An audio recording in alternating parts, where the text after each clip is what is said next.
शुरुआती सफलता के बावजूद जुबीन गर्ग हिंदी फिल्म इंडस्ट्री को छोड़कर वापस असम आ गए। हमारे देश के ज्यादातर कलाकार, एक्टर, गायक वो सब मुंबई में रहना चाहते हैं क्योंकि उन्हें बॉलीवुड में काम करना है। लेकिन जुबीन को मुंबई पसंद नहीं आया। उन्होंने कहा, मुंबई तो बहुत भाग दौड़ वाला शहर है, वहां लोगों में अहंकार दिखाई देता है, मैं ऐसे शहर में ऐसे लोगों के बीच नहीं रह सकता।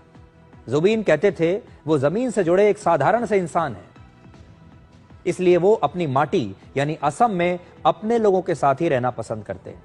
वो एक सुपरस्टार थे लेकिन दिल से एक साधारण से व्यक्ति थे और इसीलिए वो बॉलीवुड छोड़कर वापस अपनी मिट्टी की तरफ आ गए। जो लोग ये मानते हैं आज भी कि स्टारडम के लिए, बड़ा स्टार बनने के लिए बॉलीवुड में काम करना जरूरी है, मुंबई में रहना जरूरी है, मुंबई की पार्टियों को अटेंड करना जरूरी है, पेज 3 पर छपना जरूरी है, आज इन तस्वीरों ने ऐसे तमाम लोगों को झुठला दिया है जो समझते हैं कि सफलता के लिए मुंबई में रहना जरूरी है और सफलता के लिए बॉलीवुड ही एकमात्र रास्ता है। आप भी सोचते होंगे कि जुबीन को इतना प्यार कैसे मिल रहा है, तो अब आपको बताते हैं कि जुबीन गर्ग को असम के लोग इतना प्यार क्यों करते हैं। कोविड महामारी के दौरान उन्होंने अपना घर कोविड केयर सेंटर बनाने के लिए दे दिया था। कितने ऐसे लोग होंगे जो कोविड के दौरान जिन्होंने ये कहा होगा कि आप मेरे घर में कोविड सेंटर बना लीजिए। असम के एक उग्रवादी संगठन उल्फा ने उन्हें हिंदी में गीत गाने से मना किया था और कहा था कि अगर हिंदी में गाया तो जान से मार देंगे, लेकिन धमकी के बावजूद वो गाते रहे। सोचिए आज कितने ऐसे कलाकार होंगे जो इतने खतरनाक उग्रवादी संगठन की धमकी के बावजूद ये हिम्मत दिखा सकते हैं। जुबीन गर्ग की अपनी कोई संतान नहीं थी और ऐसा कहा जाता है कि उन्होंने समाज की सेवा करने के लिए अपने बच्चे पैदा नहीं किए। वो समझते थे कि मैं अपने बच्चे नहीं पैदा करूंगा बल्कि समाज के बच्चों को गोद लूंगा, उनकी मदद करूंगा, और उन्होंने 15 बच्चों को गोद लिया, उनकी देखभाल की, उन्हें परिवार जैसा प्यार दिया और उनके सपनों को उसी तरह से पूरा किया जैसे कोई पिता अपने बच्चों के लिए करता है। समाज के बच्चों के लिए वो हमेशा काम करते थे, उनकी मदद करते थे। समाज में जिस किसी को भी किसी भी प्रकार की जरूरत होती थी वो मदद के लिए सामने आते थे। जुबीन गर्ग ने कई आंदोलनों में हिस्सा लेकर युवाओं को प्रेरित किया और जुबीन गर्ग से आज आप 4 बातें सीख सकते हैं। पहला, समर्पण। जुबीन ने संगीत को अपना जीवन बना लिया। वो कभी थके नहीं, कभी रुके नहीं, संगीत उनका जीवन था। लगातार अपने आप को बेहतर करते चले गए और एक कलाकार के तौर पर संगीत के सामने उन्होंने पूरा समर्पण कर दिया।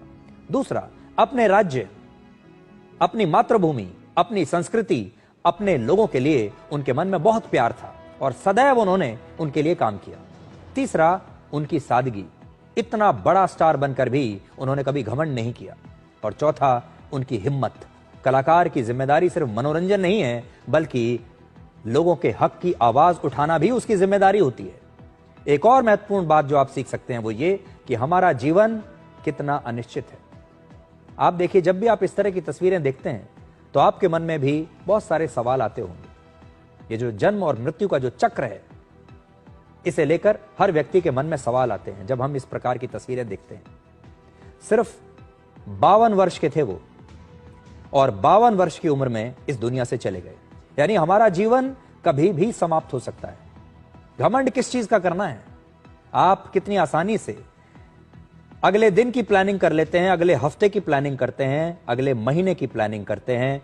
आप कितनी आसानी से कह देते हैं कि कल मैं यहां इस व्यक्ति से मिलने वाला हूं, कल मैं यहां जाऊंगा। कितना भरोसा है हमें कल पर, कितना भरोसा रहता है हमें कि हम कल की सुबह देखेंगे, हम कल जो हमने सोचा है हम कर लेंगे। कितना भरोसा इंसान को रहता है, आपको भी रहता होगा।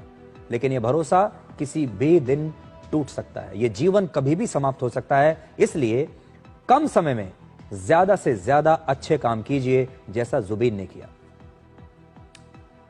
जुबीन गर्ग को इतना प्यार मिला कि उनकी अंतिम यात्रा की तुलना आज अमेरिका के मशहूर गायक और कलाकार और डांसर माइकल जैक्सन और ब्रिटेन की प्रिंसेस डायना की अंतिम यात्रा में उमड़े लोगों से की जा रही है। लोग कह रहे हैं कि जैसी अंतिम यात्रा उनकी हुई थी, आज जुबीन की अंतिम यात्रा की तुलना उससे की जा रही है। जुबीन ने पहले अपने संगीत से और आज अपनी इस विदाई से उत्तर पूर्व को और भारत के लोगों को एक साथ जोड़ दिया। आज लाखों लोग शोक व्यक्त करने के लिए आए हैं। वो सिर्फ जुबीन गर्ग के निधन का शोक नहीं मना रहे, ये उस युग के खत्म होने का दुख उनके मन में है जो जुबीन गर्ग के साथ ही आज समाप्त हो गया, एक युग समाप्त हो गया। इसलिए आज हम आप सभी के साथ जुबीन को श्रद्धांजलि देते हैं और जुबीन को सलाम करते हैं, जुबीन को थैंक यू कहते हैं कि उन्होंने अपने लोगों के लिए इतना काम किया सिर्फ 52 वर्ष की उम्र में।